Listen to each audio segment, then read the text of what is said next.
ఇప్పుడు మనం చూస్తున్నది కుడుమలం రామలింగేశ్వర స్వామి దేవస్థానం. ఇది మన తిరుపతికి 10 కిలోమీటర్ల దూరంలో ఉంది. అది అతి పురాతనమైన దేవస్థానం.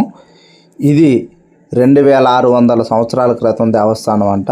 2600 సంవత్సరాలు అంటే మనకి స్వాతంత్రం రాకముందు బ్రిటిషర్ల కంటే ముందు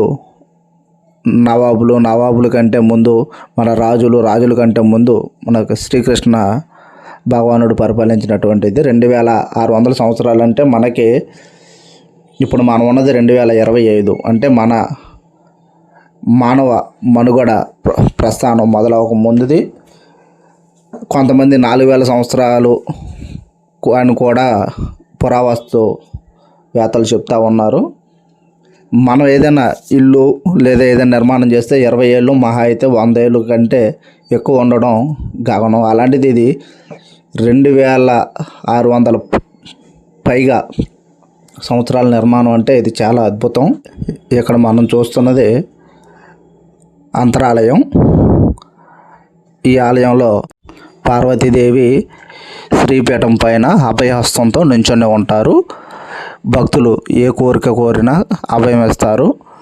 స్త్రీలకి ఉన్నటువంటి నెలసరి సమస్యలు కానీ, లేదా పిల్లలు పుట్టడం లాంటి సమస్యలు కానీ, లేదా ఆరోగ్య సమస్యలు కానీ, ఆర్థిక సమస్యలు కానీ, ఎలాంటి సమస్యలు ఎటువంటి సమస్య అయినా ఖచ్చితంగా నెరవేరుతుందంట.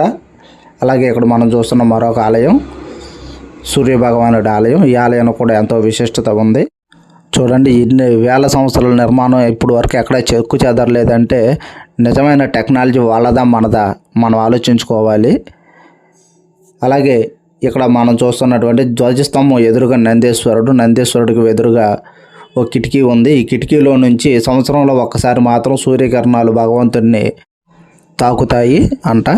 అలాగే 60 సంవత్సరాలకు ఒకసారి స్వర్ణముఖి నది మరియు పొన్నాయి నదిలో నీళ్లు కూడా స్వామివారిని ఈ కిటికీ ద్వారా లోపలికి గర్భాలయంలోకి ప్రవేశించి స్వామివారిని అభిషేకిస్తాయంట. మీకు అవకాశం ఉంటే తిరుపతి వెళ్ళినప్పుడు తప్పనిసరిగా ఒకసారి దేవస్థానం సందర్శించండి. ఇది ఎంత పురాతన దేవస్థానాన్ని మనం దర్శించడం నిజంగా అది పూర్వజన్మ సుకృతం అయి ఉండొచ్చు. మాకు ఈ అవకాశం కలగటం నిజంగా శివయ్య అనుగ్రహంగా మేము భావిస్తూ ఉన్నాం. ఇప్పుడు మనం చూస్తున్నది ఇది అంతరాలయం. ఎన్ని వేల సంవత్సరాలు గడిచినా చూడండి, నిర్మాణం ఎక్కడ చెక్కు చెదరలేదు. 2600 సంవత్సరాలు పైబడి, కొంతమంది 4000 సంవత్సరాలు అని కూడా అంటున్నారు. మరి ఇన్ని వేల సంవత్సరాలు అయినా ఎన్ని ప్రళయాలు వచ్చినాయి, ఎన్ని ప్రకృతి వైపరీత్యాలు వచ్చినాయి, మరి అయినా ఎక్కడ చెక్కు చెదరలేదంటే ఇది నిజంగా అద్భుతమే. ఇది మనం చూస్తున్నది నిజంగా